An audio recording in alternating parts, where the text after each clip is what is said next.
Guys, Alex over here. Just came from a bike ride and it went good. I think I did good times, but something happened and let me show you. Before I do that, subscribe, notifications bell on, and let me show you right now.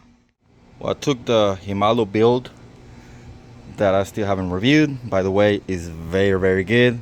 I'll get to that in a different video, but a pedal stroke and didn't fail, but it even get off the saddle. So I don't know if you can see right there, I bent my freaking dropper post.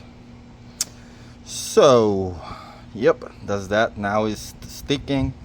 Yeah, I can pull it out and in, you know, I mean, with my weight on it, it goes down, but if I need to pull it out, I need to actually pull it from the saddle, from the bottom of the saddle right here.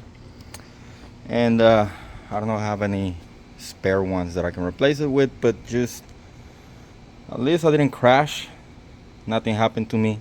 But yeah, I did bend my saddle. Just a quick video, hope you liked it. If not, well, it's content, very minimal, but it's right there. I'm still riding, and for my mental health as well as my physical health.